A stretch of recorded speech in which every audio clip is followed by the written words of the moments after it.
talk about a conspiracy. The ATF ships guns into Mexico and then blames the Second Amendment. Confirmed. Release documents. Congress has them. Public. Quote, CBS News, ATF created the problem so they could be the solution to it. Oh, I think I've heard that before. Hegelian dialectic. Problem, reaction, solution. Very clearly, they made a crisis, and they're using this crisis to somehow take away or limit people's Second Amendment rights. Let me read something. There's a guy named Victor Marchetti. He's an old CIA spy from the 60s. He wrote a couple books and exposed the CIA a little bit. He gave us the term limited hangout, okay? Yes. And limited hangout, it's spy jargon for a favorite and frequently used gimmick of the clandestine professionals. When their veil of secrecy is shredded, and they can no longer rely on a phony cover story to misinform the public, they resort to admitting, sometimes even volunteering, some of the truth while still managing to withhold the key and damaging facts in the case. Here's the key part. The public is usually so intrigued by the new information that it never thinks to pursue the matter further. I will tell you, Director Deutsch, as a former Los Angeles police narcotics detective, that the agency has dealt drugs throughout this country for a long time.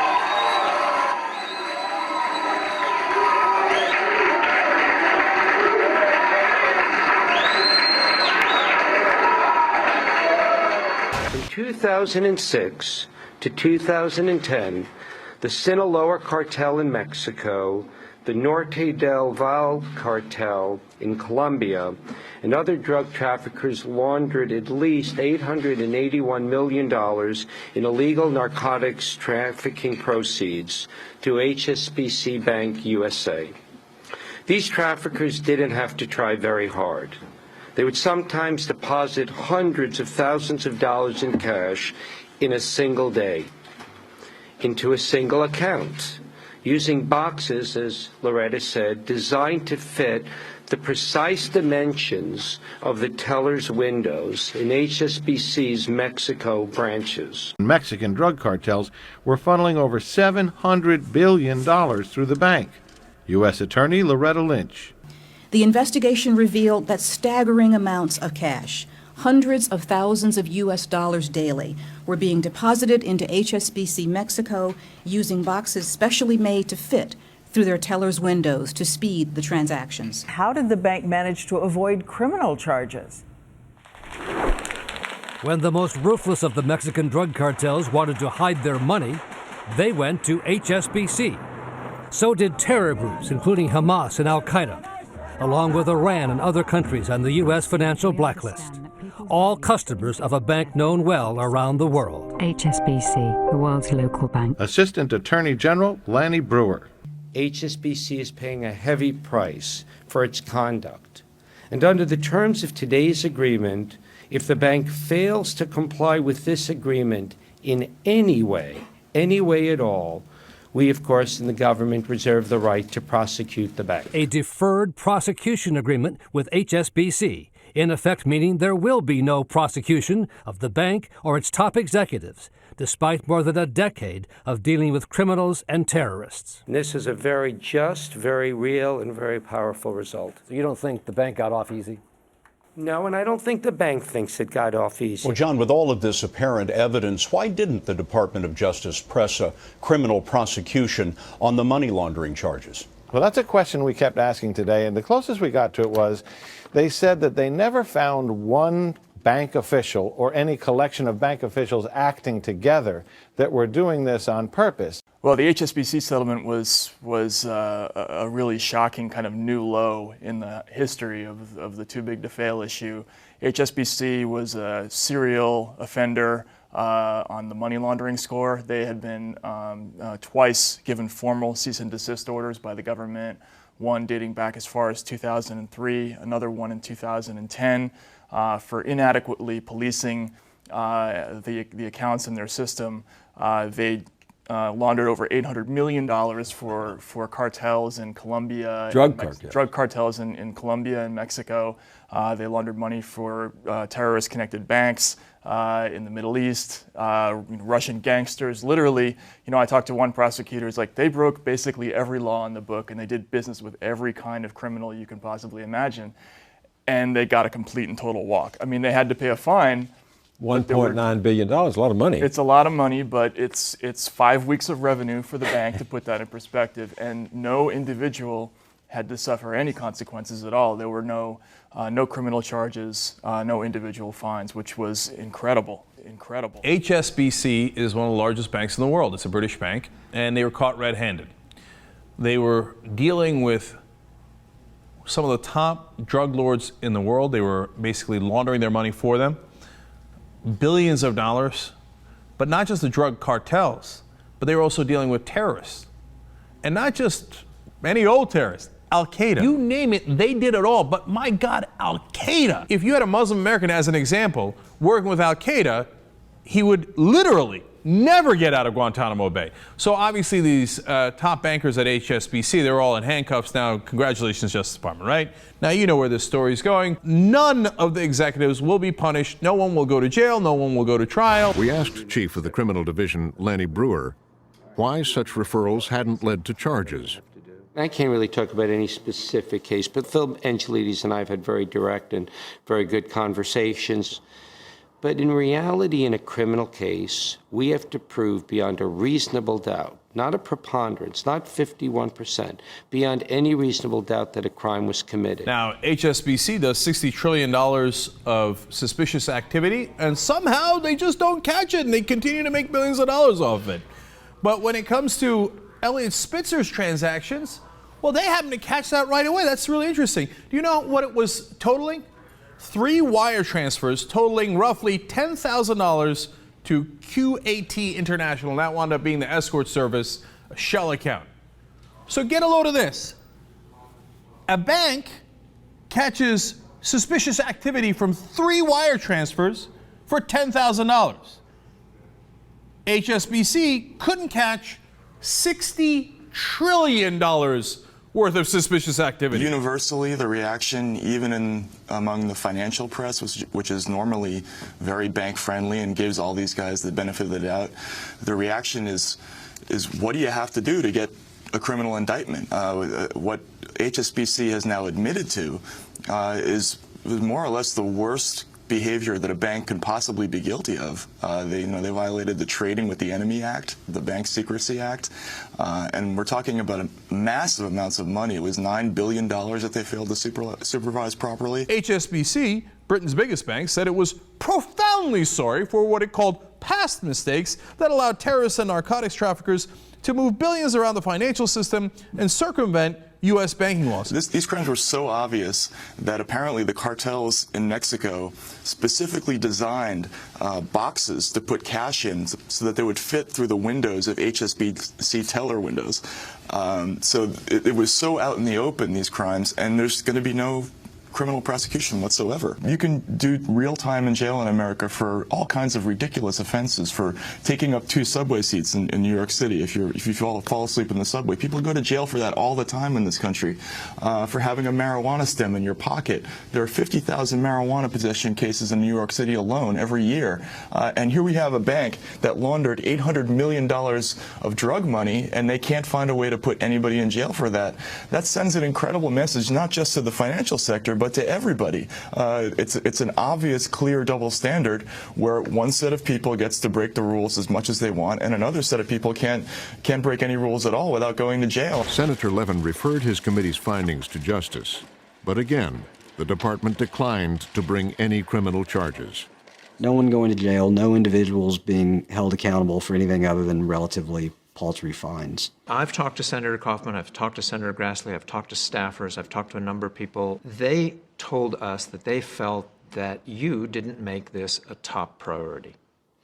Well, I'm sorry if they think that, because I made it an incredibly top priority. But when we can't bring a case, we have an ethical obligation not to bring those cases. There are basic questions the public and Congress have a right to have answered, such as, who in the Department of Justice approved the tactic of gun walking? Why was the criminal chief advocating for the tactic of gun walking on February the 4th, 2011 in Mexico, which is the very same day a demonstrably false letter was written to United States Senator Chuck Grassley denying the tactic? On the very same day Lanny Brewer's advocating for it, a letter's being sent under Department of Justice letterhead denying the tactic. We spoke to a couple of sources from within the criminal division, and they reported that when it came to Wall Street, there were no investigations going on, there were no subpoenas, no document reviews, no wiretaps. Well, I don't know who you spoke with, because we have looked hard at the very types of matters that you're talking about. These sources said that at the weekly indictment approval meetings, that there was no case ever mentioned that was even close to indicting Wall Street for financial crime. That's who runs America, okay? Get it through your head. Grow up. The local crack house isn't laundering the $500 billion in drug money a year. The big banks are, and they've been caught. Grow up. This entire Department of Justice in Arizona is a corrupt office. You've got a corrupt Department of Justice in Washington that's got a political agenda to open the border. Wait, I gotta stop you. It's not enough to call them corrupt with Fast and Furious. This is a group of larcenous criminals. Even CBS News admits they launched Fast and Furious to blame the Second Amendment, and it's killed thousands in Mexico and at least 3 police and 2 Border Patrol here. Yeah, the idea was to argue that the guns in the Mexican drug war were sold to them from the United States so as to limit the Second Amendment. I've got the evidence. I've written about that. The Mexican government was saying 80% of the guns are coming from the United States. It was all a lie. That was why Fast and Furious occurred. But now it's money laundering. The border is not about illegal immigrants. The border is about $2 trillion of money laundering going through the U.S. and world banks with the complete understanding and cooperation of the American government. $2 trillion of the Mexican drug business is no good in $100 bills. You know how much $1 trillion of $100 bills weighs? You can't move it. You've got to get it into the banking system. The bankers provide it. The regulators allow it. The Federal Reserve is in on it. I direct you to the El Paso Times. Documents U.S. federal agents allowed cartel to traffic cocaine in exchange for information. Well, the claim is not only did the U.S. government send guns south of the border to the Sinaloa cartel as part of Operation Fast and Furious, but the documents say that the U.S. allowed tons of cocaine to come north as part of a deal that we cut with the Sinaloa cartel. There it is, documents. Feds allegedly, and you can go to the trial later, it came out they did, allowed Sinaloa cartel to move cocaine to the U.S. for information. Now, when they get caught, they say, yeah, we were shipping in 18-wheelers of cocaine and telling the Border Patrol to let it in. But we did it to get information about the drug cartels. That one shipment was, what, 5 tons? The allegation is made in a defense motion by Vicente Zambata Niebla, a high-ranking member of the Sinaloa cartel. He is indicted on federal charges being held in Chicago. He and the cartel's lawyer, Humberto Loya, allegedly acted as DEA informants who provided intelligence against rival drug organizations. In exchange, the U.S. not only allowed the cartel drug loads to come into the U.S., but we withheld information from Mexican police on the whereabouts of the cartel's leaders, including Ismael Zambada, Vicente's father, and El Chapo Guzman, the most wanted man in Mexico. Both are fugitives, and many have speculated the reason they're free is because they've been tipped off in the past. Now, the DEA, Allie, and U.S. Attorney's Office will not comment. Now, in pleadings, however, the U.S. doesn't say that Niebla wasn't an informant. U.S. federal agents allegedly allowed Sinaloa drug cartel to traffic several tons of cocaine to the United States in exchange for information about rival cartels, according to court documents filed in the U.S. federal court. It's part of a defense of Vicente Zambala Niebla, a top lieutenant of drug kingpin, Guzman, who was extradited to the United States to face drug trafficking charges in Chicago.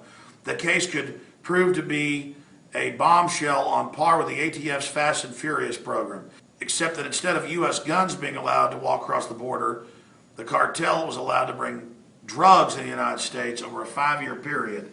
Now, and what did we report from the federal documents at the time? This isn't alleged. These were allowed into court, and the governments had to testify months ago that indeed he did work for them. There's Infowars.com, April 27th. What is that, 5 months ago? What is it, we're August? Yeah, that's 5 months ago. Months and months ago, And we have links to these things in the article. Top Mexican drug lord, I traffic cocaine for the U.S. government. Now again, cocaine would be dirt cheap and a joke, and hardly anybody would use it if it was just legalized. All these drug dealers would be out of business. All this crime.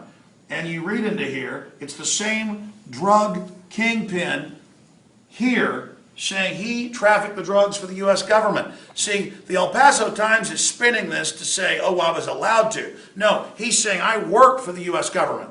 Well, wait a minute. What do we already know here? What do we already know here? The ATF has shipped guns not just into Mexico, but into Miami, into Chicago, into Dallas, into San Antonio, into Laredo, into Los Angeles. The ATF, the FBI, DEA, they've perjured themselves and been caught doing it. 5 dead cops in the U.S., 3 dead Border Patrol, thousands of dead cops in Mexico in the last few years, 30,000 dead total of citizens, kidnapping exploding, all because they have made the drugs illegal. They made them illegal to do this. That creates the black market. They caught Wachovia last year. And Wells Fargo, $376 billion in laundered money in 2 years. We've been talking about U.S. banking involvement in the Mexican drug wars. And as our story in Bloomberg Markets magazine tells it, and Sue Keenan was mentioning, there was a plane, a DC-9, that was packed with drugs and money that was busted by the authorities. And that plane had been bought with laundered funds that they were transferred through Wachovia and Bank of America. We are rejoined now by Martin Woods, formerly at Wachovia. He served as director of Wachovia's anti-money laundering unit in London, and he left the bank after he was displeased with how executives responded to his talking about what was going on. Martin, talk to us about some of the deferred prosecution agreements that have been happening in these types of cases. What exactly are they, and do they do anything to deter future activity like this? Well, similarly to UBS, Wachovia has entered into an agreement with the authorities to implement an enhanced anti-money laundering program, and in exchange for compliance with that, the prosecutors will not instigate the prosecutorial action. The problem being that the actual bankers, and we must remember it's people, bankers, that launder money, not machines, not actually the paper itself. It's the actions of individuals that launder the money. Nobody's held accountable. And I said recently at a conference in Miami, in effect, the bankers are having a free play at the roulette table using somebody else's money. And in the event that they win, they share in the profits. But when they lose, they walk away from the action with no consequence to their own actions. The mafia government has been caught perjuring themselves before Congress, where they have been in contempt and where they will not release any of the documents. Now, some of the documents have been leaked to CBS News and others, and yes, it was a plan to blame the Second Amendment. A plan to blame the Second Amendment. And if you're a new listener, just type into the search engine, documents reveal ATF wanted to blame Fast and Furious on the Second Amendment, and it was a plan to try to take your liberties and destabilize Mexico, but also fund and arm certain drug cartels like Sinaloa that were waging war against other cartels that were not laundering their money through the proper U.S. banks, which Bloomberg also reports in just the last 2 years laundered $376 billion, just Wachovia and Wells Fargo alone. What we're seeing here, and please correct me if I'm wrong, but there is a direct link between the banks laundering this money and the violence that we see taking effect. State Department figures say that since President Calderon's been in office since 2006, some 22,000 people have been killed. Actually, I read the Sunday Times in London on Sunday, and they estimate that incrementally the deaths have gone up by 80% year on year since 2007 through to 2009, which is a very bad trend. It is a big picture. You have to see and go back to the origins of all our legislation about money laundering.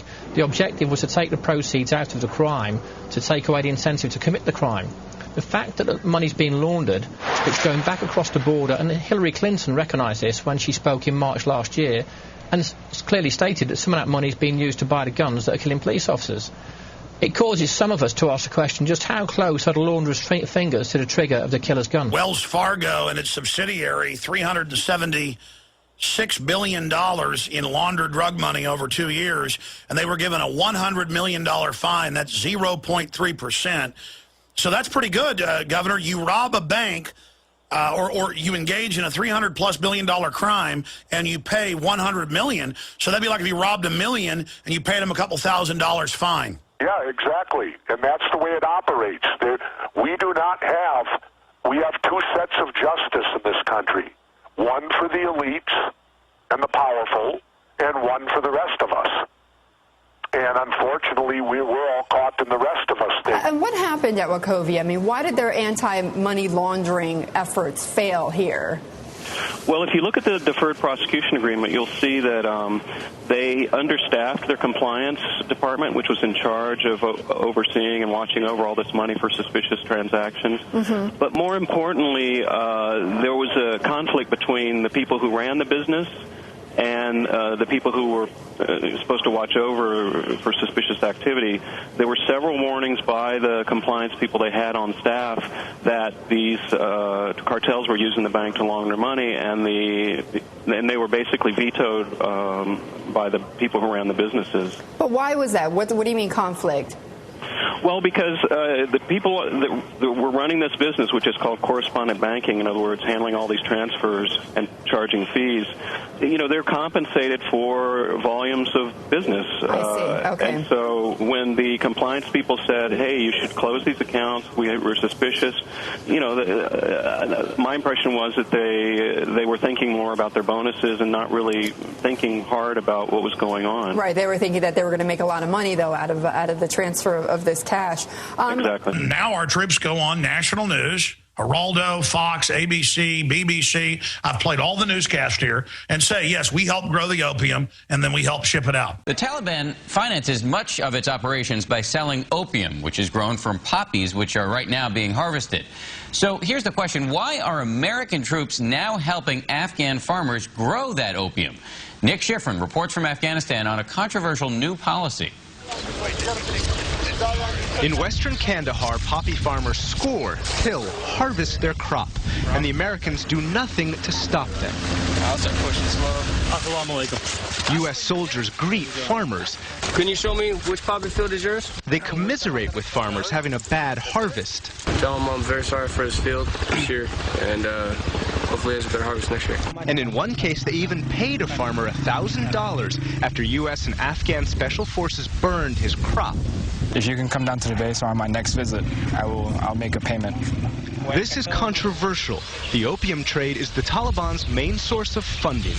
Around here, this poppy isn't only a plant, it's the very basis of the economy here. Poppy grows everywhere in this area, and most of the farmers base their entire income for the entire season on this harvest. I'm not going to lie to you, this farmer says. If my poppy were destroyed, I would be very angry. If we secure them having a good harvest, now they're going to get paid for all their hard work, and then we can deal with the trafficking afterwards. Well, one Afghan member of parliament told RT that the first thing the West needs to scale back on is the help it's giving to heroin production.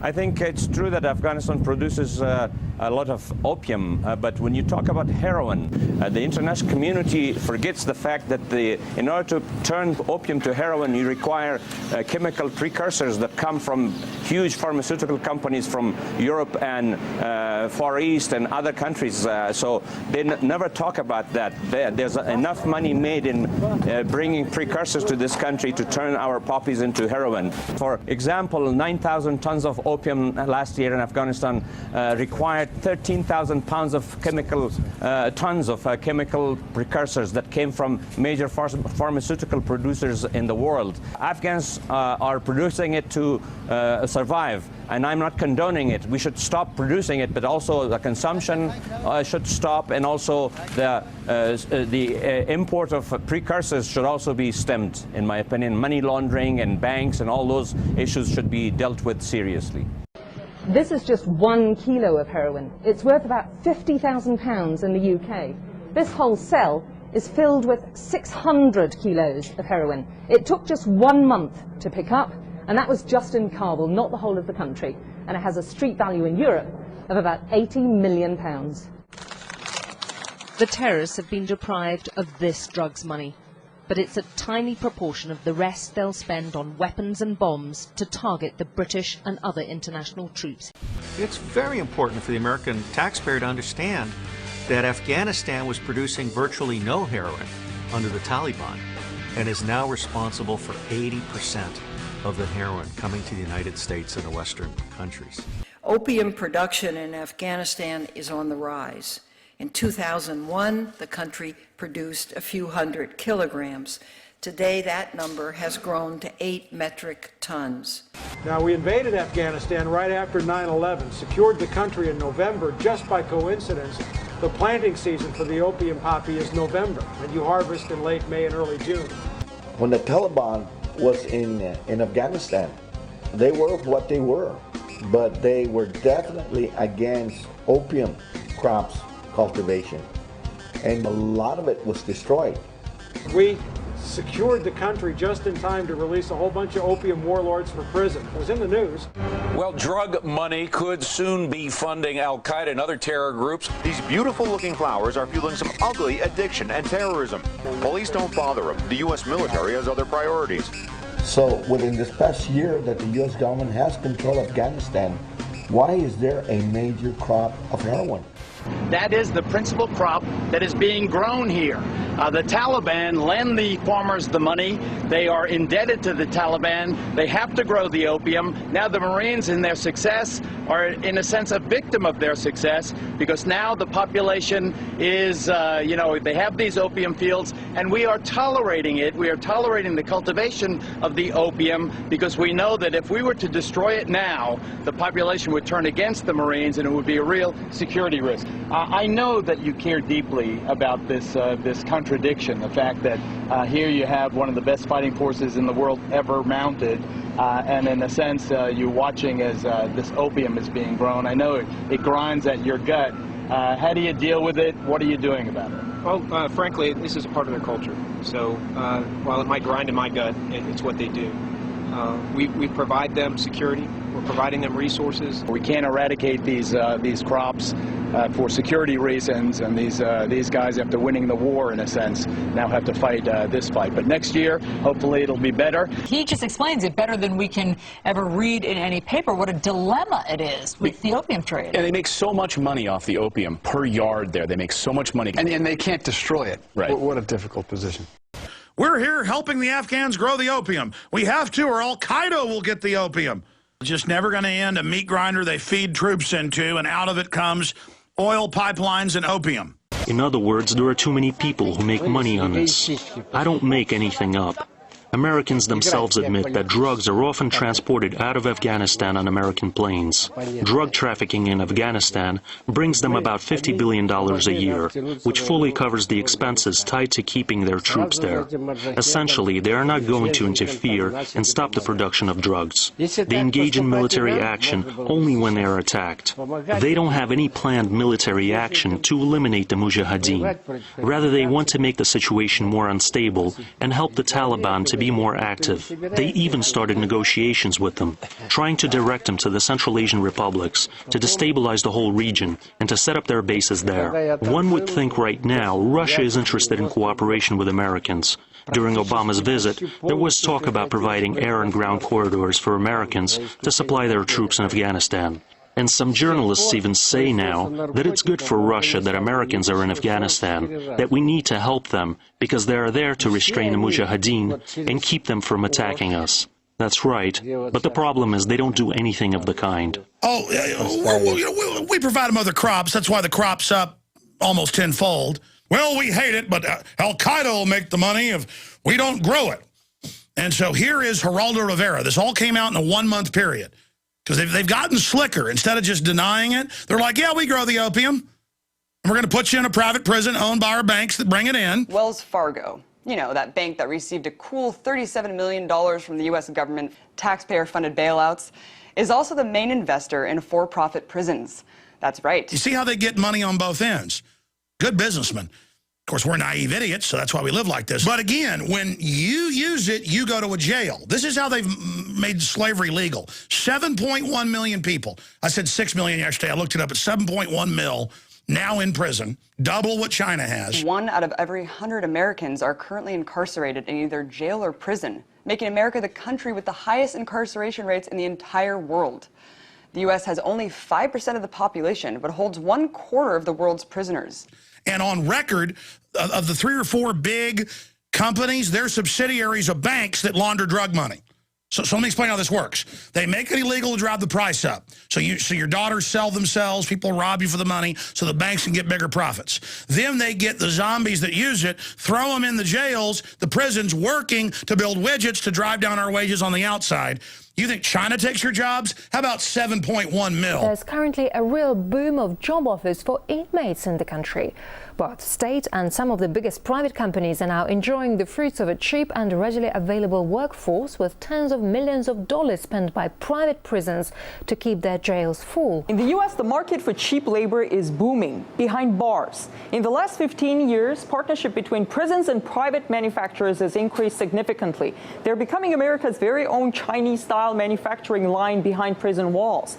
Prisons, in fact, advertise themselves as such, as an alternative to outsourcing cheap labor to China or elsewhere. On the web, we came across this pitch that prisons prepared to persuade private sector companies to come and do business with them. Take a look. There is not enough folks that will do this type of work in this country. So therefore, we're bringing back this industry that historically has been going out of this country, and we're putting it, inside the walls. And it's absolutely a perfect idea. I have a workforce that does not have car problems or babysitting problems, etc. They're always here and they're always willing to come to work. Bring your business to our labor. A wide variety of industries take advantage of prison labor. Among many other things, prisoners make clothing, textiles, electronics, furniture, and even solar panels. Just as we're trying to get China to stop with their prison labor, ours is at the same time increasing. Hundreds of companies have used prison labor directly or through subcontractors, including Microsoft, Boeing, Starbucks, Victoria's Secret, and others. They qualify for federal tax breaks. They can get recompensated up to 40% of the wages that they pay to these inmates. We as taxpayers, we have to house, feed, and provide medical care and everything for all of these inmates. We do this as taxpayers. It comes out of the tax pools. And that keeps the actual prison workforce healthy and in shape to go out and perform these jobs for these private companies. Hard-working and reliable. Inmates show up for work every day voluntarily. Work in prison is mandatory, and the choice many inmates have is whether to work for a government-run prison industry for less than $1 an hour or a private one for a minimum wage of around $6. Unicor is a government-owned corporation that uses prison labor to produce all kinds of goods, mainly for other government agencies. 175 different types of products and services. You see the variety listed on their website. They too partner up with private firms now. Last year, Unicor's revenue reached $900 million. As far as private prisons are concerned, 2 of the country's biggest prison corporations made $3.3 billion last year alone. Private prisons are traded on the New York Stock Exchange. They are for-profit companies, and the savings that they reap from using inmate labor go to their bottom line. It's money they otherwise don't have to spend in order to keep a facility running. Large prison populations and harsh sentences result in greater profits. America's 3 major private prison companies spend around $45 million over the past 10 years on lobbying state and federal governments for supporting immigrant detention, mandatory minimum sentences, 3 strikes laws, and other legislative measures that contribute to the growth of America's gigantic prison population. The U.S. now holds more people behind bars than any other nation, more than 2 million. That's 1/4 of all prisoners in the world. From a cost-effectiveness point of view, the $45 million that private prisons have reportedly spent over the past decade lobbying to keep prisons full is peanuts compared to the billions that they make every year. One can argue about the many causes and effects of America's skyrocketing incarceration rate, but since prisons became a for-profit industry in the U.S. 30 years ago, the number of prisoners has gone up dramatically. Not to say that it was the only cause behind the spike, but many argue it was part of it. And now with the cheap labor market expanding behind American bars, one is wondering whether the justice system in the U.S. is adopting market values. If you look at the global economy in terms of, let's call it a pyramid, okay? The military-industrial complex and the big Fortune 500 corporations, they'll form the base of this pyramid, okay? Then, you know, the amount of money and on paper it's much bigger than the black market. But at the top of this pyramid is a little black capstone, okay? This is the black market. And I contend that whoever controls the black capstone of this economic pyramid can control the whole pyramid. I agree, because that money is worth 100 times because it is black. It is secret, and it's what's used to bribe people and to then blackmail them with the black money. The black market is the WD-40 grease that turns the wheels of power with the shadow government and also, you know, any kind of nefarious organizations the world over. This is the grease that turns the machine. Without this, you cannot pay off judges. You cannot buy silence. You cannot buy loyalty. And you decriminalize the drugs, it is over overnight. It'll rise up like a cold sore, and that's why top drug dealers are on record saying, I love the drug war. Never get rid of it. The point is, when you make this stuff illegal, it drives up the price. It allows government behind the scenes to selectively enforce. It corrupts the police, just like alcohol prohibition did for the decade or 9.5 years that they had it in place.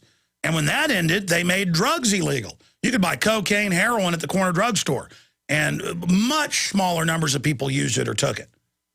You think I'm joking? You can buy 6 packs of Coca-Cola that, you know, had massive amounts of cocaine in it. That's why it's called Coke. I'm trying to get a quick question with the Attorney General. To my right. Okay. To your right? 10-8. To your right. Excuse me, sir. Adam Kokesh, RT America. What do you have to say to law enforcement against prohibition who would say that ending the war on drugs would lower the rate of deaths of law enforcement officers unnecessarily in the line of duty? I don't think that's right. You don't think that less officers would die in the line of duty if the drug war was ended, sir? No. Close. Back off. Guys, back up. We only got pushed away after the Attorney General pushed us away. He was the cop with the hand in the camera. We backed up when we were asked to, sir. This is priceless. I don't think the force was necessary. Do you think it was necessary to put your hand in the camera? Maybe not. No comment? So you need to be out of the roadway. Your tax dollars at work. Now police telling us what our job is. While the man in the suit is escorted away and drives off in a black SUV, never to have to answer to the public. This is the man in charge of the United States Department of Justice. This is the measure of the failure of our entire legal system in this country. The man cannot even face basic facts. You may be entitled to your own opinion of the drug war, Mr. Holder. You may go against the stated policy of the Obama administration and continue raids against state legal medical marijuana dispensaries. You may ignore the Second Amendment. You may refuse to prosecute the crimes of the Bush administration. You can let the Black Panthers violate civil rights. You may dispense of the Constitution you swore an oath to in your own heart. But you are not entitled to your own facts. And the officer that you see here pushing the camera away might not look particularly fit or intelligent or deserving of your unflinching obedience, but thanks to Attorney General Holder and the Supreme Court, who have given law enforcement officers legal privileges only suitable for the fascist country we have become, this man could knock down your door because he heard a flush, beat you within inches of your life for resisting, steal from you in the name of collecting evidence, even rape you or a family member, and there is usually at least no legal recourse.